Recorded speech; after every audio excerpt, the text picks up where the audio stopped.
我就入到科技大學嘅理學 B 組啦，咁主要係學 chemistry 同埋 biology 嘅。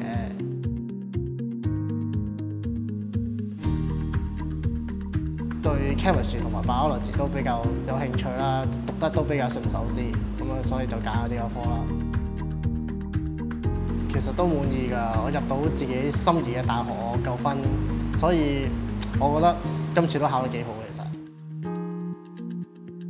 我好多謝咁多個預中老師啦，佢哋都好俾心機，即係幫我去學習一啲新知識啦，好努力咁教我啦，我都十分之感謝預中嘅老師嘅。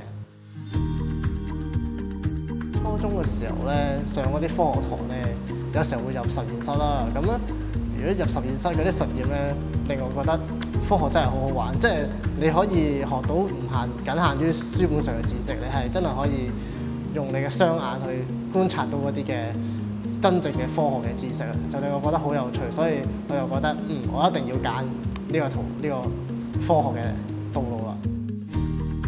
好多謝科學嘅老師啦，佢哋都俾咗好多幫助我啦。佢哋都會會同我哋作 notes 啊，同埋私底下都會喺 WhatsApp 嗰度咧 send 翻一啲溫習嘅技巧啦。覺得最大幫助嘅可能係中六嗰個奮鬥營啦。咁就我哋唔使俾錢㗎嘛，學校俾㗎嘛。咁呢個營咧就5日4夜啦。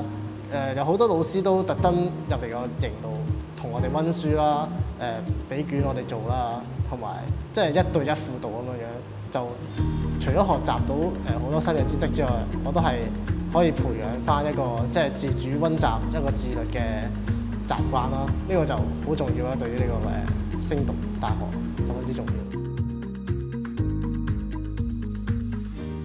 都係到咗高中嘅時候先發現，咁我做科研嘅話，其實都係一個唔錯嘅途徑。咁我又可以即係話發明一啲新嘅嘢啦，即係可能又發現一啲新嘅定律咁樣，就好好玩咁樣，覺得好有意思呢件事情。希望大家咧喺呢個中學嘅時間裏邊，一定要培養到呢個自己溫書，真係唔可以懶。上到大學之後咧，冇人再管住你，你自己溫唔落書咧，冇人可以幫到你嘅，真係要培養好呢個習慣。